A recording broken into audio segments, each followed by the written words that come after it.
May I invite Dr. Anjan Trikha to take us through the journey of JOACC, the official publication of Journal of Obstetric Anesthesia and Critical Care. Dr. Anjan Trikha is a professor in the Department of Anesthesiology, Pain and Critical Care at All India Institute of Medical Sciences, has a number of academic achievements, a number of publications with high index journals, with a great number of citations. May I invite Dr. Anjan Trikha? Good afternoon, everybody. And it's my proud privilege to be on this forum of the 14th conference of AOA being held virtually and be talking about Journal of Obstetric Anesthesia and Critical Care, which is now in the 10th year of its publication.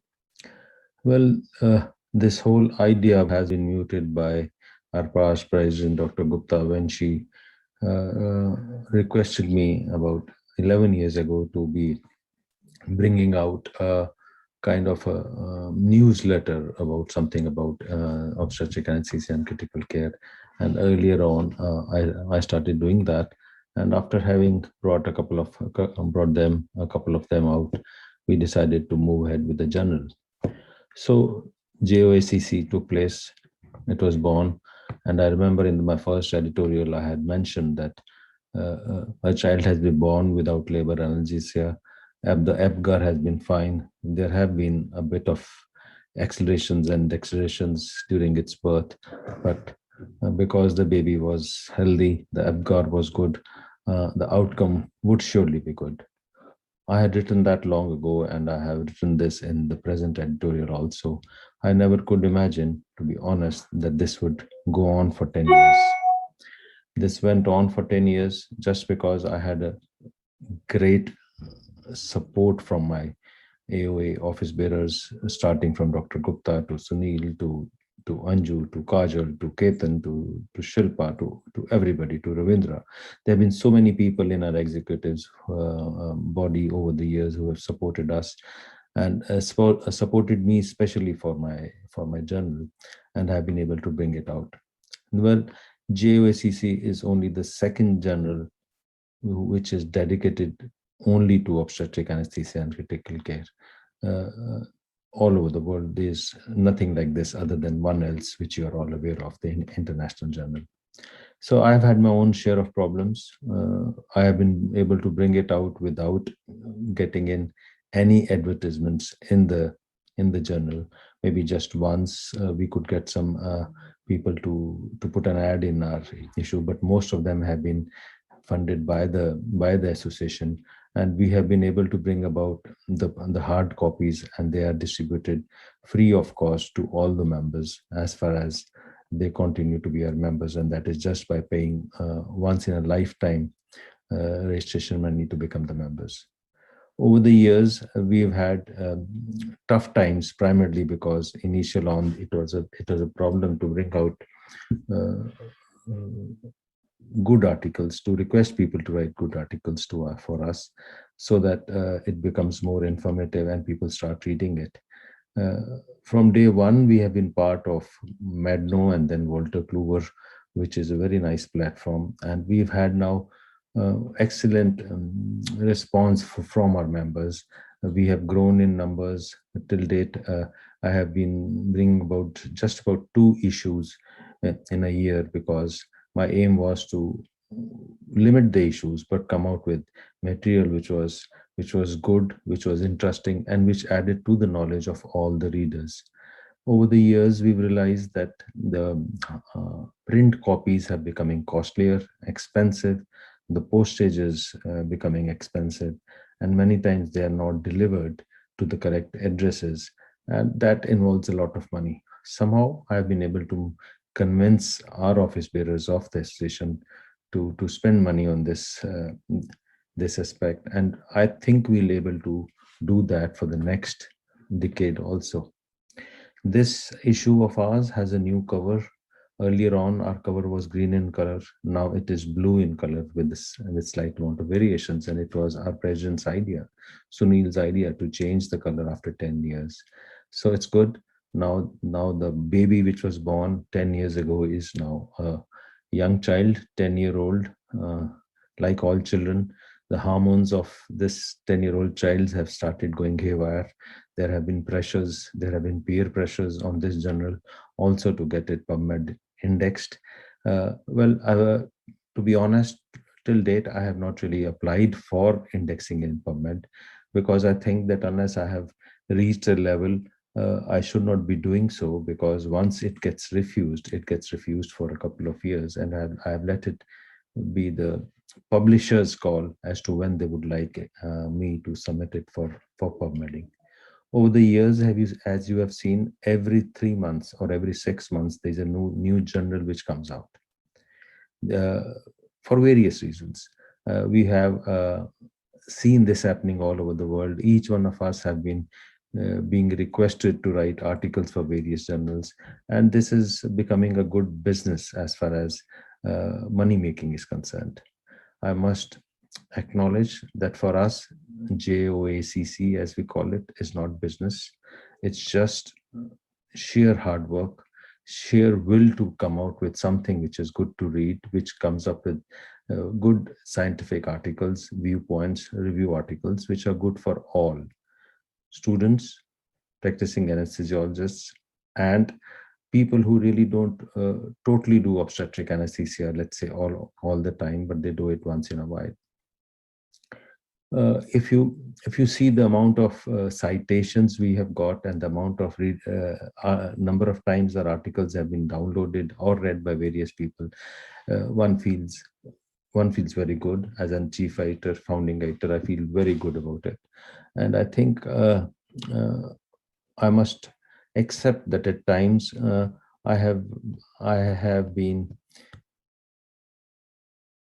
a bit upset because I have not been able to get the right kind of scientific articles, not because the content of an article was wrong, not because the idea of the article was wrong, but just because the basic English of that article was not up to the mark. And this is my advice to all people who submit articles all over the world. Most of the times the articles get rejected at the first stage because the English or the English expression is not good. Most of the time it is spoken English, and which is not acceptable to any editors.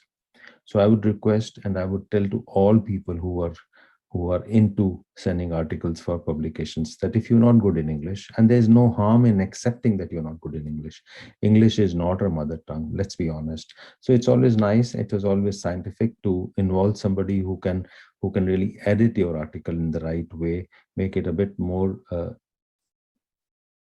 scientifically edit as far as English expression is concerned, so that the initial first stage review by the editor or the editor is a positive one, and then the article is sent to an external expert for reviewing. For us and for me particularly, I have my views on sending articles for reviews, because we must accept that reviewing articles has no academic significance. If I review articles for various journals, it doesn't add to my CV, it doesn't add to whether I go to the next level, I get some increments, money from my parent institution, or I get promoted to the next level. And I'm strongly working on that. I have written a couple of editorials regarding this, because if we really can't add something to a person's CV or his own academic achievement, then why would he or she review an article? Because reviewing an article is not like reading a story, but you really do if you do a good job of it, you read it, you counter check the references, you see what the people have mentioned in the references, and many times what is mentioned in the references is not really what the author has written in his article. So it involves about 3 to 5 days for a single article to be reviewed. That too, if it is something which is very straightforward and simple. But all articles which involve a lot of stats, a lot of various tests, the way they are interpreted, so an involvement of a statistician would be there, and that takes more time. So I'm working on it. I plan to do it positively, to give some kind of reimbursement to our reviewers, no matter how small it is. And I think in the near future, we will be the first ones, at least in our country, to give some kind of gratification to our viewers. With this, I think I must hand over the podium to my next speaker, and I assured you on my part that I think for the next 10 years also, we would be able to bring out this fantastic journal as part of the official journal of AOA, and get the readers a printed version also if they require, free of cost. Thank you very much. Thank you, Dr. Anjantrika, for the enchanting journey. Indeed, it was we can see the amount of hard work that has gone in to bring the journal to this level. Thanks a lot. May I invite the next speaker for this session, Dr. Anju Grewal. Well, Anju Grewal has been our treasurer for the past 4 years, a very active member. She was a past editor of Journal of Anesthesia and Clinical Pharmacology, chief editor, and she has several publications in the Index Journal. Currently, she heads the Department of Anesthesia and Critical Care at the Dayanand Medical College, Ludhiana. Over to you, Dr. Anju, for your talk on recent articles that influenced obstetric anesthetic practice. Thank you, Dr. Sunil, for a generous introduction. It is indeed an honor and a privilege to be part of the 14th National AOA Conference. And indeed was having butterflies in my to present this talk on recent articles that influence obstetric anesthesia practice at a short notice. Having said that, because I've been busy with other aspects of clinical care at my hospital, I bring you greetings from Dayanand Medical College and Hospital, the place where I work.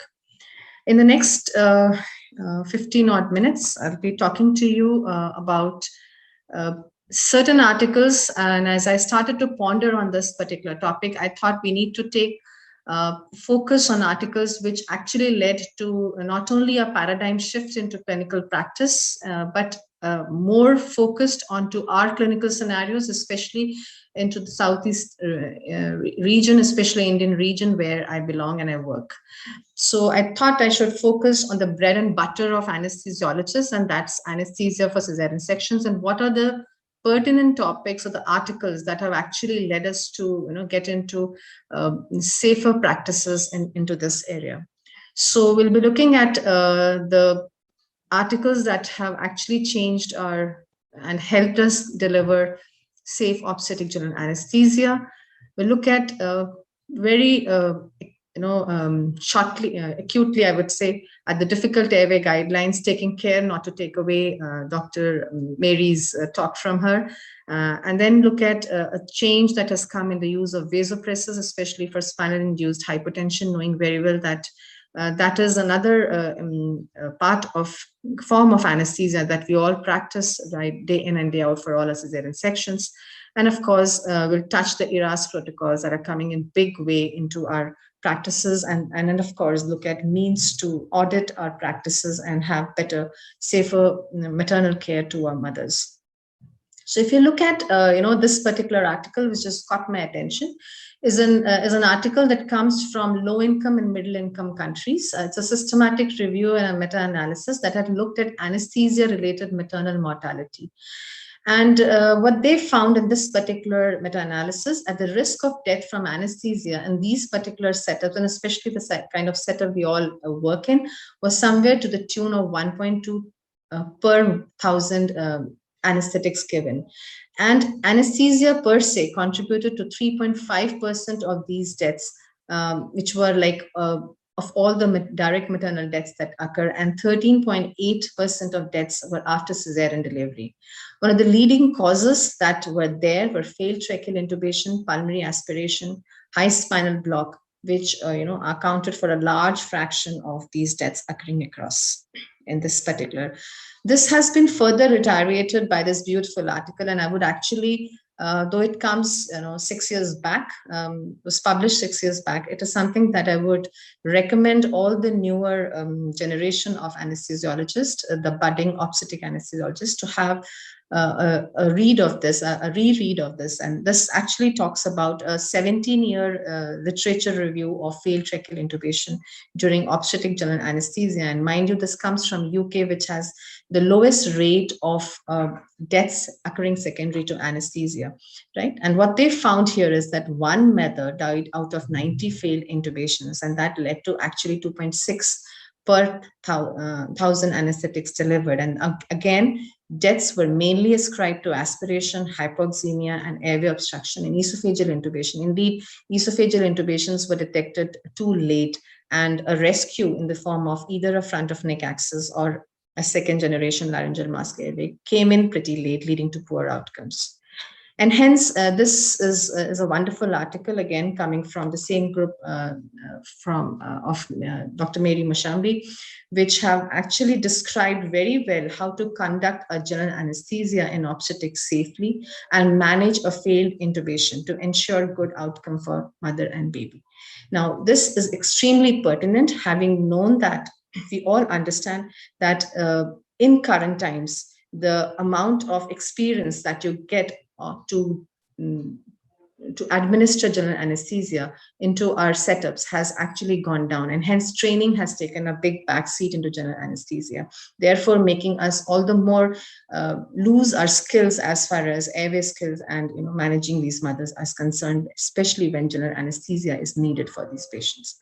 The key points that this article looks at is it kind of looks at the physiological changes that should affect our approach to general anesthesia and these parturients. It talks about desaturation during rapid sequence induction and how it can be avoided. And of course, we need to understand that we have become anesthesia has become safer by the advent of monitoring tools like pulse oximetry, capnography, the advent of video laryngoscopes, the second generation laryngeal mask airways, and of course, to a large extent with simulation-based training drills. We all understand that they do not happen uniformly across our country, but this article takes you along this entire master algorithm. I wouldn't be going into detail of these algorithms, but what it basically tries to tell you is how to assess, prepare, position your patient, pre and para-oxygenate your patient, how to have the best experienced person coming in for the first best attempt, and then also to always be on a step to declare, take a rescue strategy as early as possible and not just get into a fixation error. So it's a good kind of a decision aid, I would say, and also a good kind of a guide to us to make administration of general anesthesia safe for our obstetric patients. And it also talks about the master algorithm actually has been broken down into 3 algorithms. The first algorithm, as I said, talks about theater preparation. And just a word here that I would like to reassess reiterate here is that assessment, even if done before, should be followed by a reassessment as your patient comes onto your operating tables, because most of the times they would be laboring or they would be into you might be resuscitating your mother in the middle of the night. You need to reassess your mothers. The Mallampatties would have changed for these mothers. It's extremely important to plan with the team, and this is one concept that this safe obstetric general anesthesia guideline or the algorithm tries to emphasize on, and to work as an airway team, to plan as an airway team, to also plan if what would be our backup strategies and how would we come out if we fail to secure the airway. And of course, it tells us steps on how to go about securing the airway, how to optimize your first intubation attempt. And as I said, preparation, pre-oxygenation, para-oxygenation, and something that we have learned during COVID times, the utilization of the Thrive machines, the HNFC cannulas for para-oxygenating these mothers will go a long way in preventing hypoxemia and, of course, the consequent poor outcomes that accompany hypoxemia in these mothers. And there is another part of this article, and of course, it talks about how to proceed in the case of an obstetric failed tracheal intubation. And as we go down the steps of this algorithm, we need to understand that at all times, oxygenation has been prioritized with an early conversion to a second generation laryngeal mask airway.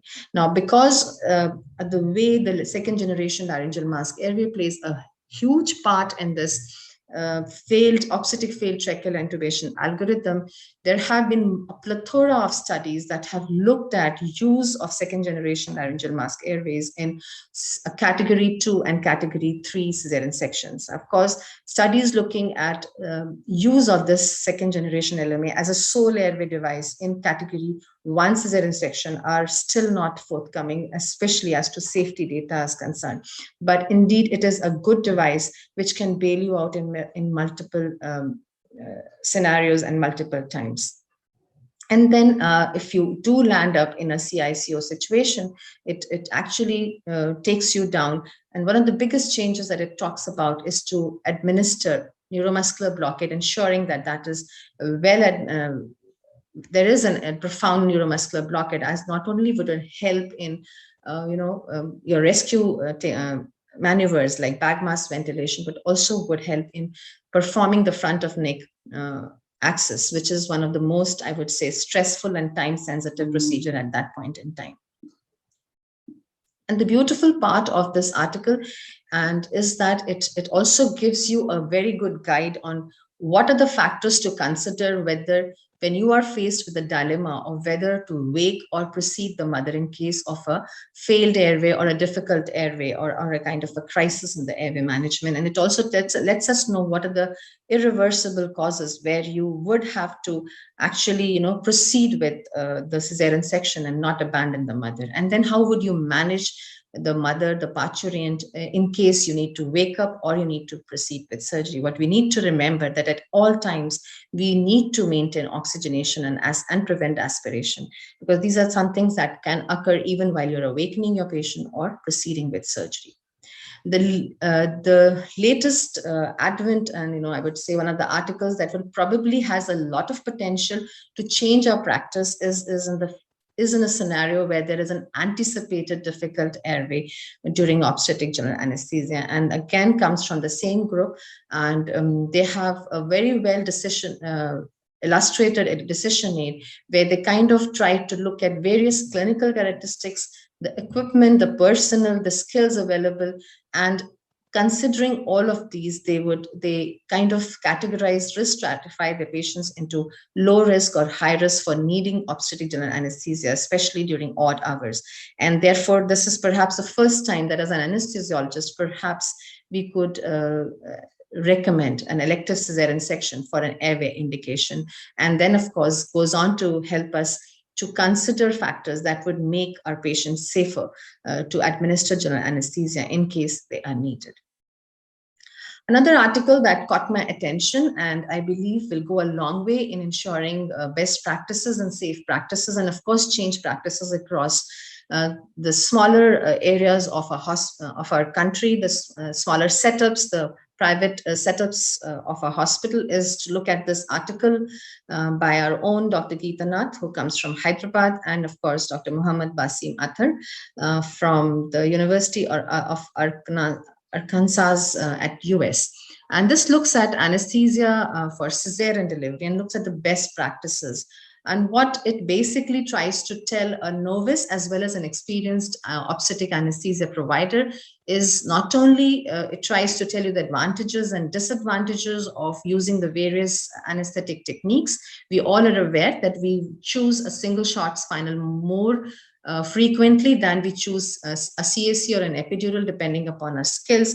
And however, it actually guides us and actually kind of reiterates us to go back to our places of work and start to categorize the emergency, the urgency, and the nature of the cesarean section that are being scheduled in our areas, so that we are able to form clinical pathways using this particular article to help us manage our mothers very well and safely.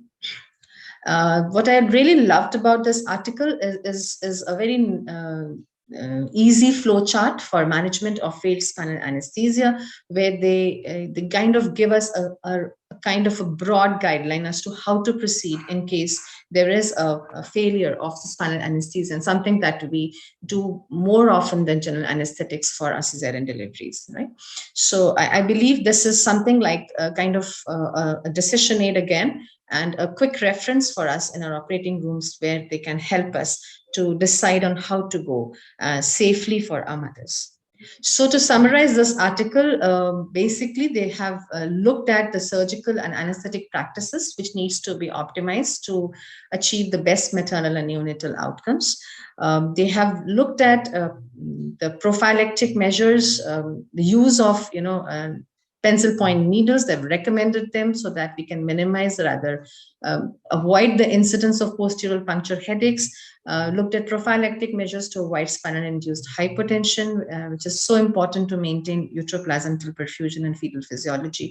And I've also recommended use of opioids, and especially now in our country, we have most of our centers have access to fentanyl. So hence adding that to a local anesthetic solutions in intrathecally would help us provide good postoperative analgesia to these mothers. And in the event of a general anesthetics, they do provide us guidance. This article provides us guidance about the potential difficulties of airway management, for which I would like you all to refer back to Mary Mushambi's article. And then, of course, how to avoid accidental awareness under general anesthesia, which is so common when, especially at critical periods, and how to go about monitoring these patients in the postoperative period. And as we are all aware that administration of neuraxial blockades are more common across our region.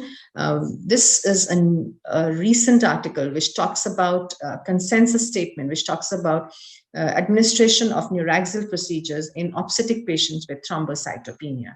And there has always been a concern on how low to go down to administer these neuraxial procedures. I know in offhand, people do administer neuraxial procedures, especially spinal anesthesia, at very low platelet counts. But what we really need to understand these guidelines is that the task force recommends proceeding with neuraxial anesthesia in most cases if the platelet count is more than 70,000 and there is no evidence of clinical bleeding. So this particular rider of no evidence of clinical bleeding is extremely important. And it also provides us another beautiful flow chart to help us guide how to proceed in various different etiologies of thrombocytopenia and be on a safer side for our mothers, balancing the risk and the benefit ratio to the mother.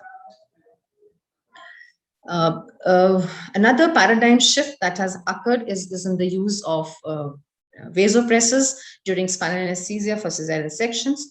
For many years, and still in many pockets of our country, we still have access only to mefentramin or ephedrine.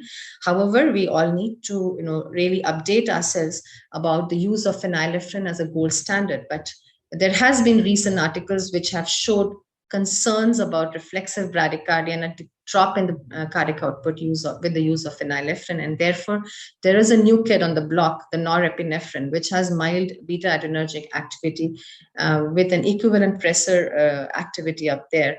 And hence, because it has less depressant effects on heart rate and cardiac output, is kind of vowing to be the gold standard or the first line vasopressor as compared to phenylephrine. What we really need to understand that though there are a plethora of studies which started rolling down from 2015 with Nagannke coming out with this first ever article where they used a computer controlled infusion to administer norepinephrine versus phenylephrine. We need to understand that though it offers us a great advantage of giving us a higher cardiac output and a better heart rate control with norepinephrine, we still need a lot of work, rigorous studies, I would say, to assess safety and efficacy of norepinephrine, especially when we are looking at concerns of deleterious effects on the fetal blood gas status.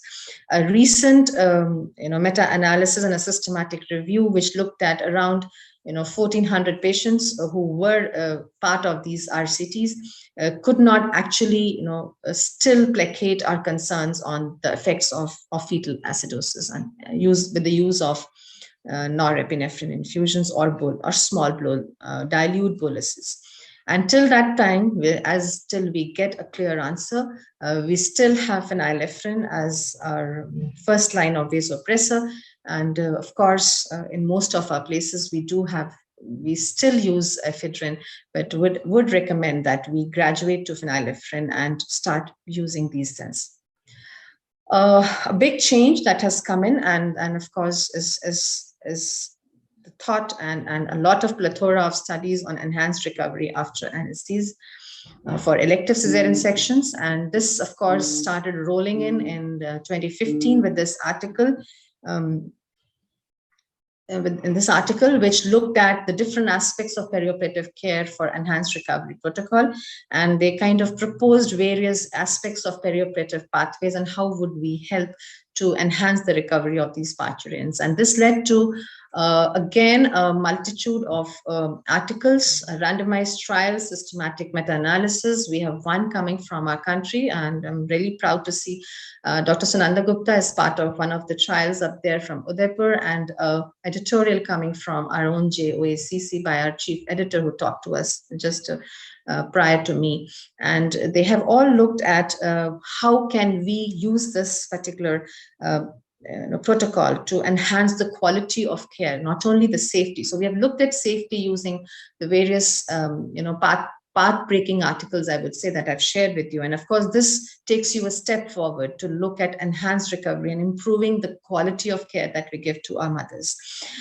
Just want to take you along a few articles. This is, of course, a systematic review of interventions and outcomes, wherein they looked at 11 published studies, which had 42 study interventions and 90 outcome measures. And what they found here is that majority of the studies showed a reduction in the hospital stay and reduced costs.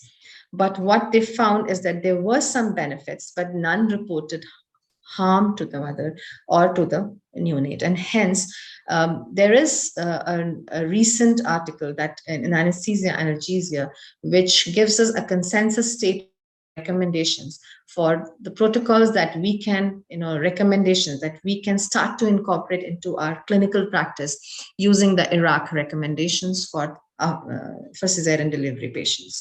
So they talk about 5 preoperative Iraq elements, something that can be easily inculcated into a clinical practice by limiting fasting intervals, administration of non-particulate liquid carbohydrate loading, patient education, of course, educating your mothers on lactation and breastfeeding, and of course, hemoglobin optimization, something that's extremely pertinent, and especially in rural India, still across our country.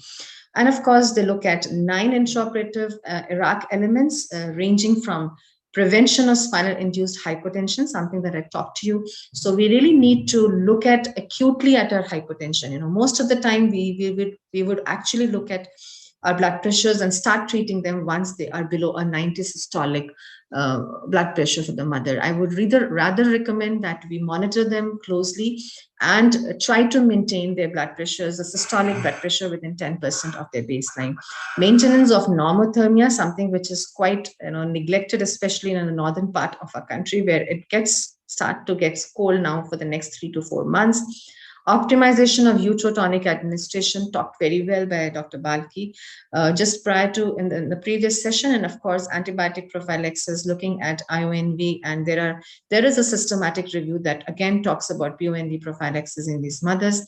We need to incorporate multimodal analgesia initiation, and I want to just point out here is that the use of the newer nerve blocks, the new kids on the nerve block, I would say after tap block, are just additional adjuncts to providing analgesia to these mothers. So you need to have a multimodal approach, something that promotes bonding and breastfeeding and ambulation in these mothers. And of course, they talk about delayed cord clamping is something that we really need to educate our obstetric colleagues about it.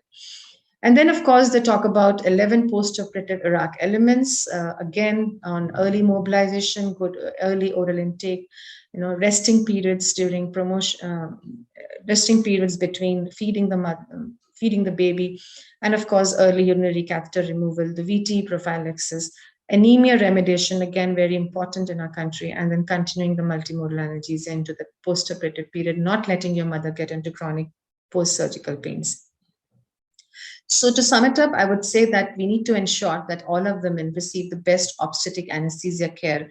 And hence it is necessary for us to continually examine the coming in literature so that we know what we are doing, how we are doing, and whether we can do it better, and is it really safe for our mothers. And to do that, it is extremely important to incorporate into our clinical practices a mechanism by which you can have appropriate quality checks and audit processes. And this is an article coming from our current dynamic, stalwart president of AOA, Dr. Sunil Pandya and his team, which have given us, which kind of, update us and apprises of the processes, the audit processes that can be done to improve the patient care and safety. And this is where, as anesthetists, we must take a lead so that we are an important part of the care and the team that cares for the pregnant mothers. So it's actually moves from obstetrician, pediatrician care access to anesthesiologist-centered care for each pregnant patient. And to sum it up, I would say that obstetric anesthesia, this beautiful article, actually leads us to understand that we as obstetric anesthesiologists can be leaders in the way of patient safety. And of course, it tells us about various aspects, but what I really want to just briefly touch about is the use of dilute motor sparing local anesthetic infusions. I haven't gone into details of labor anesthesia. There are a plethora of articles that have changed practice in labor analgesia.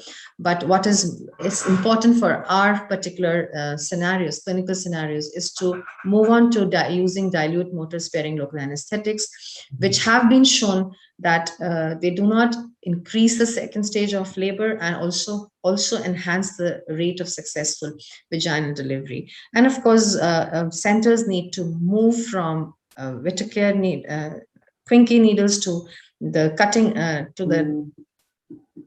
to the atraumatic needles, wherein the probability of PDPH and the procedural failures have been found to be lowest. And as I said before, it's extremely important to improve our safety for general anesthesia and obstetrics, not only by alluding to and reading these articles, but being by part of simulation simulation trainings. And this is where our workshops done yesterday play a large part into it, where we really need to focus on team training, on cognitive aids and crisis checklists, all of which can be cumulative, cumulative not only from the literature, but also from such kind of simulation activities. So we need to be updated, prudent and vigilant, and would need to shift from an obstetric anesthesiologist to a peri-delivery physician for our mothers. And with this, I thank you all and would love to take. Dr. Anju, for the elaborate and fantastic summing up of the article that influenced our practice. Indeed, it was a great insight into the recent advances. May I invite the next speaker, Dr. Sunanda Gupta, who was the founder president of AOA and currently she heads the Department of Anesthesia at Medical College in Udaipur. Dr. Sunanda Gupta, please. She'll be talking us on COVID in pregnancy, the journal. A good day to all the delegates, faculty, and friends. It's a pleasure to be here on this online platform from Hyderabad by AOA India. And though we are forced upon us by the dreaded coronavirus, so in the next 20 minutes or so, we will look at recent literature on what are its direct and indirect effects on pregnancy. So before I start, I bring to you greetings from my medical college, Geetanjali Medical College and Hospital in Udaipur. It is 1,100 bedded hospital attached to a medical college, and we have, in the last 2 months when we had the second wave of COVID infestation, we had to convert 3 of our ICUs into COVID ICUs. And I have no financial disclosure or conflicts of interest with the presented material. And if you look at this world map, in red and maroon, it highlights the gravity of the pandemic the world over. And if you look at the map of India, and you can see that we are in the red zone. If you look at the map of India, you can see that so many countries population-wise can be incorporated into India. And India, with a population of more than 1.3 billion, recently went through a devastating second wave, And between March 2021 and May 2021, we had more than 27 million cases and about 315,000 deaths. I agree it's the tip of an iceberg and the real figures will be much more.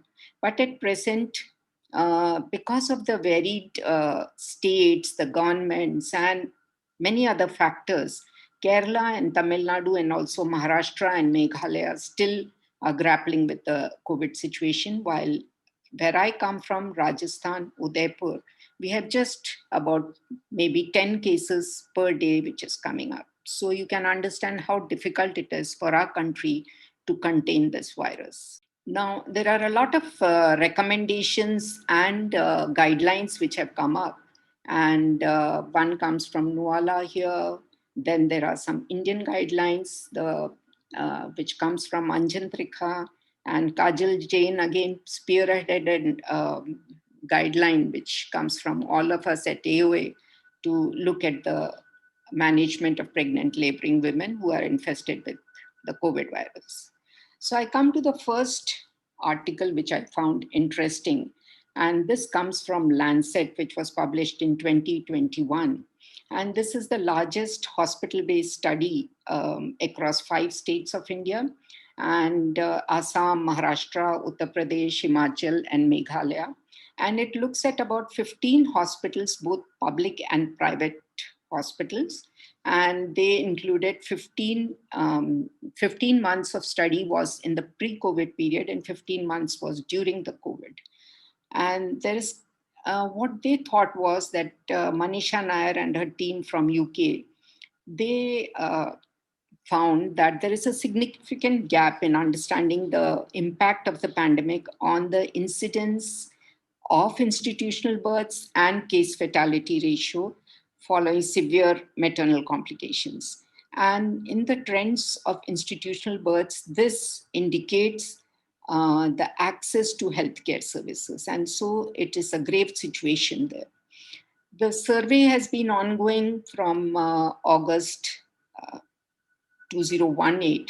And what they looked at was all women who had maternal complications like postpartum hemorrhage, eclampsia, pre-eclampsia, septic abortion, maternal postpartum infections, and maternal complications like uterine rupture, heart failure. They were all included in this. And if you look at this chart, you can understand the incidence of institutional births and the rate of maternal complications. And this increase, a decrease in hospital births was found near to 23%, while there is a case fatality ratio of severe maternal complications. Out of every 1,000 hospital births, about 123.05 were the rate of maternal complications, and out of these complications, 1 in 25 deaths occurred. What was quite serious about it was that the incidence of institutional births decreased in the first wave up to 30%, and the second wave again it decreased to more than that. It was about 35%. And the overall maternal mortality also increased, and the morbidity rates in communities could be much higher, though it is again the tip of an iceberg. So WHO and other international associations have specifically maintained that sexual and reproductive health services should be taken as essential health services to continue to provide high quality care in order to avert any rise in maternal mortality and morbidity during this period. And if the incidence of septic abortions at this time was found to be more than 53%. The rise was more than 53%. And so unless we sit up and take note of this incidence and provide safe access to safe abortion services, because if it is allowed to continue, you could lead to devastating consequences for thousands of women and their families and the society. And it is going to hinder and most likely reverse the progress that we made in achieving the Sustainable Development Goals of reducing maternal mortality in India and globally.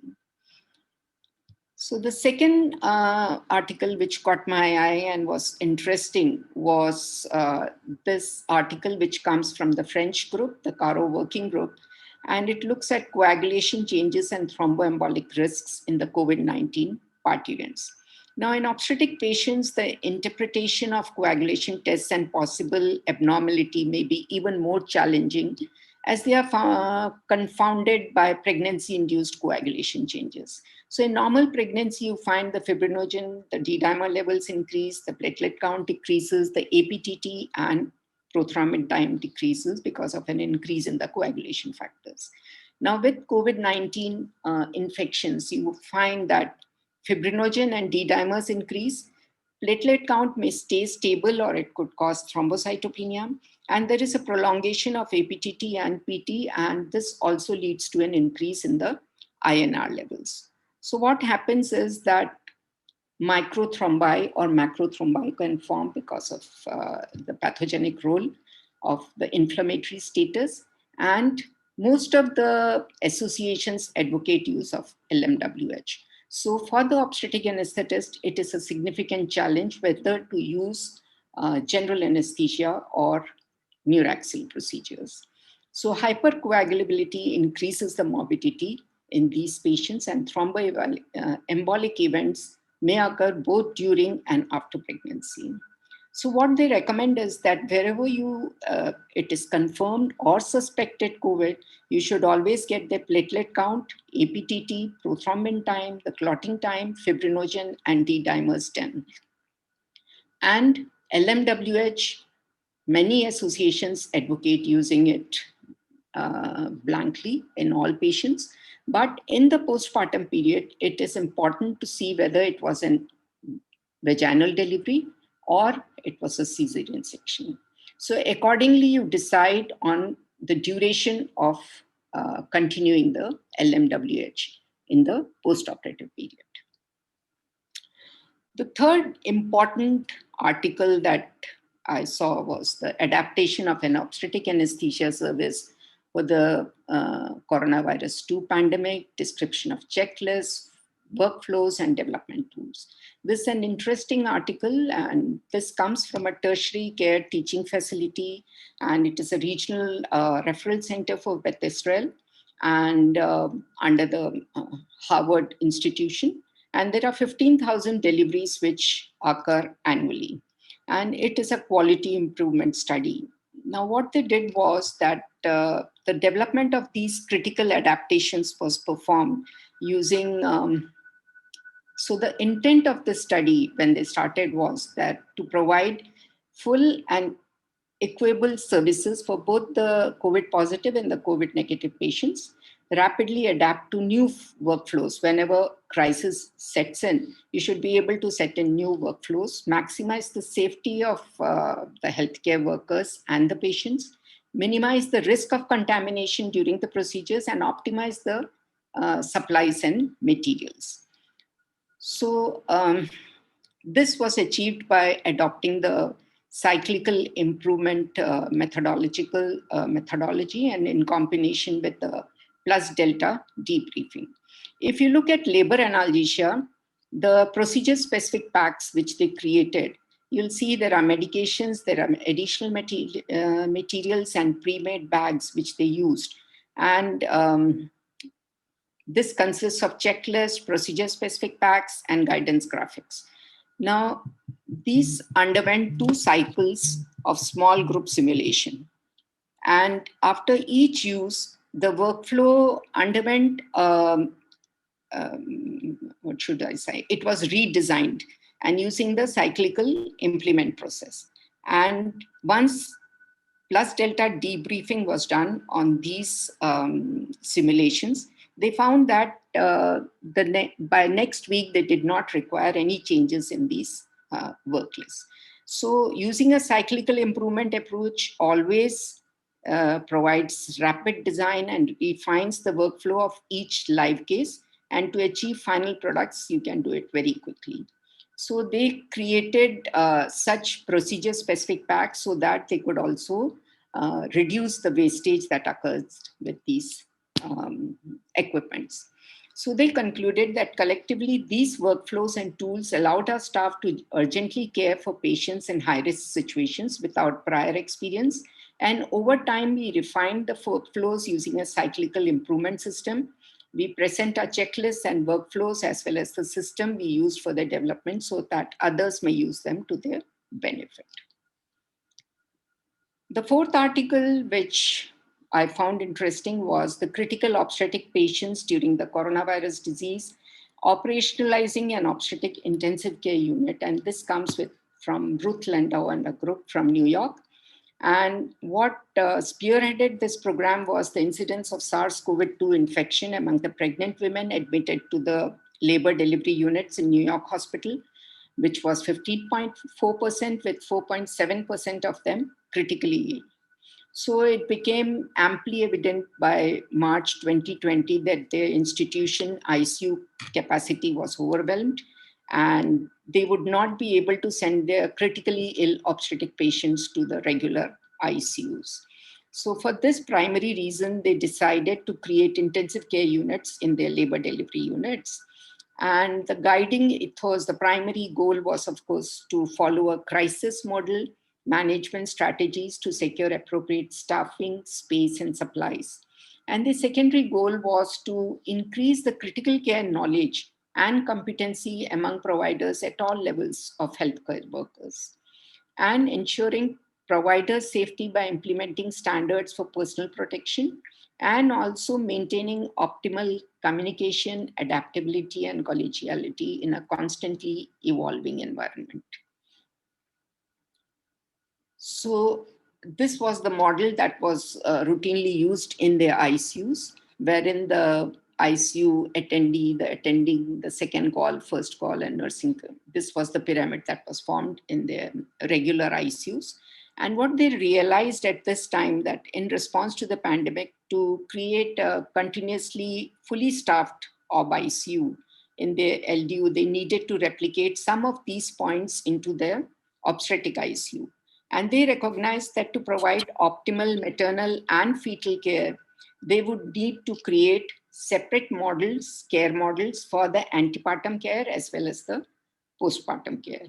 So in the antepartum care, what they required was a multidisciplinary team because COVID patients could become hypoxic and this could lead to fetal hypoxemia and ultimately acidemia. So thus an antepartum OBQ patient would require multidisciplinary decision-making regarding fetal monitoring and the time of delivery and for both mother and fetus, depending on the gestational age.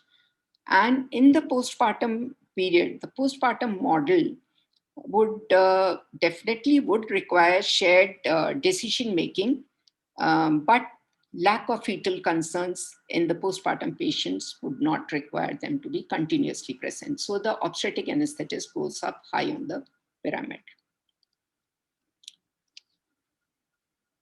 So the challenges they faced during this period was, one was staffing. To create a continuum, pregnancy continuum, they needed two separate models, the antepartum model and the postpartum model.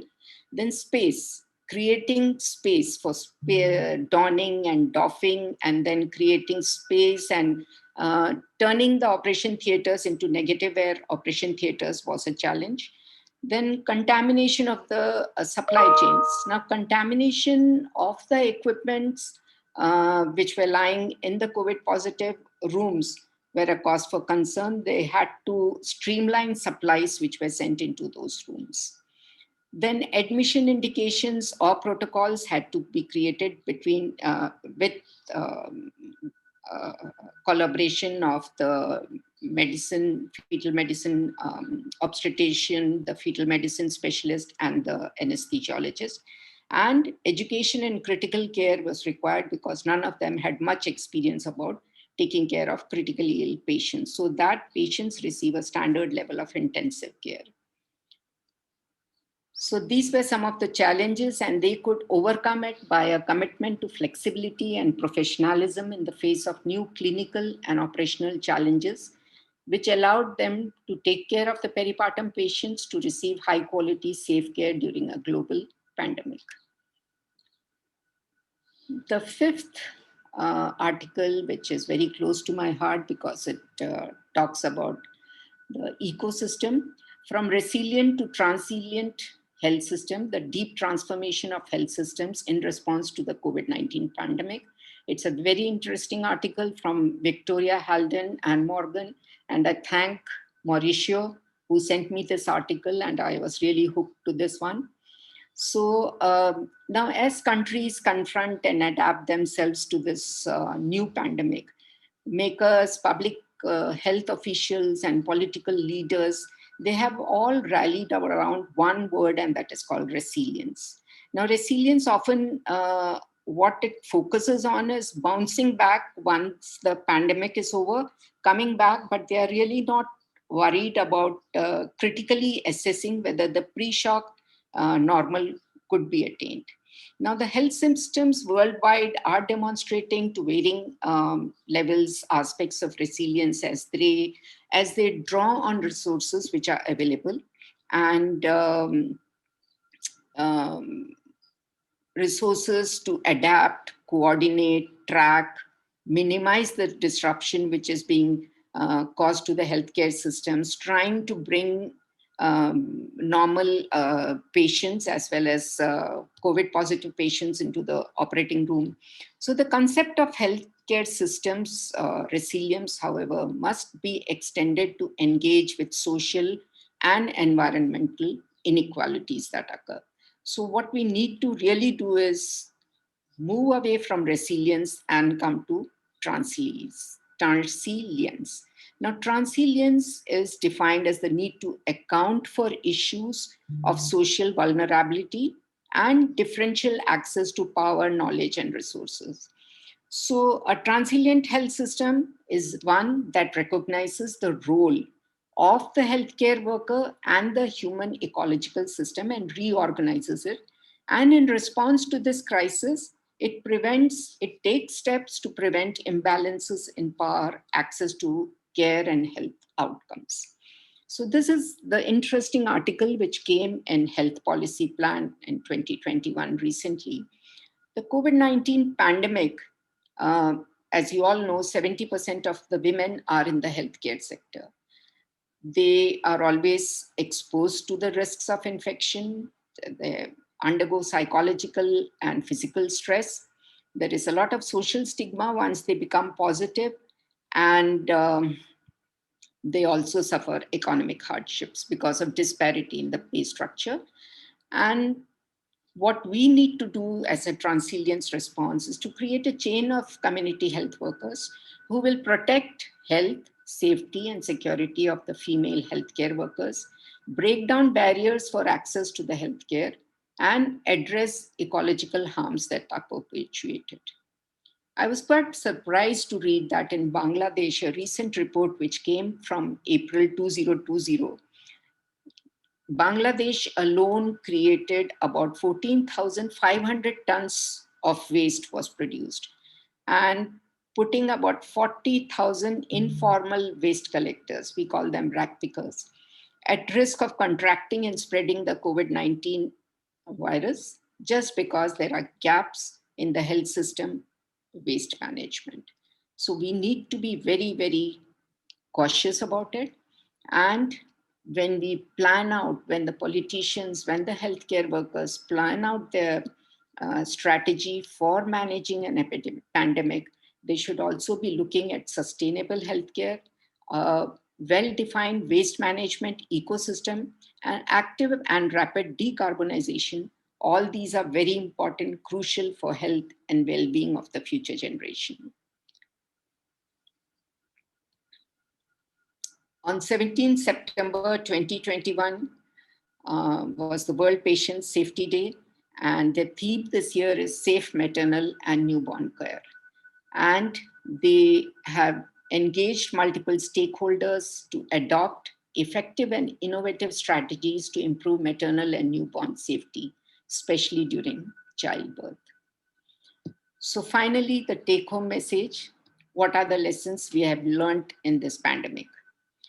We need to mitigate the ongoing reproductive health crisis, provide safe access to mothers for healthcare to prevent maternal mortality and morbidity. We do not want India to be pushed back or the world to be pushed back in terms of achieving the sustainable development goals. And critical adaptations, refined practices, careful organization, and resource planning, they are important to optimize the healthcare in mothers and her newborn. Transilience, the concept of resilience needs to be changed to transilience to prevent ecological imbalance and social inequality. Remember, we need to ponder over all these points because we have to learn to live with this pandemic and hope the sun will shine brighter for us in the next year. Thank you. Thank you, Dr. Sunanda, was for the wonderful journey of COVID we have had 2 years. Yes, it was a tremendous ups and downs we have had last 2 years, but you have summarized very well in this 20 minutes. There are a couple of questions for you. One is, should the mother be given thromboprophylaxis during C-section if she just is a COVID positive, and for how long? Yes, if she is undergoing cesarean section. Yeah, if she's undergoing cesarean section. So there are many associations which say that even if she is COVID positive, she has mild symptoms, she should be receiving LMWH. But there are many other associations which say you need to weigh the pros and cons and decide on starting your LMWH only based upon the severity of the COVID positive infection. Asymptomatic COVID. That's what I said. Even asymptomatic COVID, there are some associations which are advocating it. Many physicians still advocate it, the asymptomatic COVID. But yes, generally, we never go in for LMWH thromboprophylaxis if the patient is asymptomatic. And for how long it should be given? It should be given as long as the symptoms are visible in the patient. And according to the severity of the COVID positive cases and post-cesarean section. Thank you. Absolutely right, ma'am. But what if the patient is scheduled for the cesarean section? Would we want to switch it off for 12 hours prior to cesarean section if it's If an we are elective? going in for a neuraxial block, Yeah, that would be the safest way to do. true. So we would probably hold on for 12 hours prior to the Yes, block if we can. provided it's not an emergency. Exactly. I think there was. Dr. Anju Krival, can I ask a question to her, please? Yeah. Ma'am, as you rightly said that nowadays we have a very scarce training for general anesthesia for cesarean section. So how do you think we should be going about it? So as you're all aware that the National Medical Council has made it mandatory now to have simulation labs in our setups in our medical colleges. So I believe though they have given us a basic framework for doing it for our undergraduate training, we should take it forward as an association and as teachers to have modules which can help train our postgraduates into general anesthetic techniques, especially difficult airways. So I know it might not be feasible for all of us to have high fidelity simulators at all our centers, but we're perhaps collaborating with each other and having one such center where we can rotate our postgraduates and pool in our resources as trainers, as the infrastructure would go in a long way to at least give them some kind of hands-on experience on how to work as a team, how to handle such crises, and how to respond to them as a team. So that should be a part of, and I believe, and I am hoping, and I think Sunanda ma'am is on the postgraduate panel. We would be having a guideline coming in soon for postgraduates where simulation is a mandatory part of their training, especially for general anesthetics. So the amount of exposure that they have has really dwindled down. Absolutely. One more question for Dr. Sunanda, madam. Monoclonal antibody cocktail, is it indicated in pregnant ladies, pregnant women? Sunil, you're the best person to answer that. Yeah, risk versus benefit, yes, definitely it can be indicated because monoclonal, at least to date, whatever trials we have done in high risk women, high risk patients, it has seemed that it has helped in preventing or progression of person to severity. So in pregnancy, of course, not many case reports, and neither I have used in pregnant women. So I don't have any personal experience. We only heard about Trump getting that. I think there are no more questions. We'll wind up this session. Thank you very much, Dr. Sunanda Madam, Anju Grewal, and Dr. Anjandrika for taking us through this journal scan. And we move on to the next session.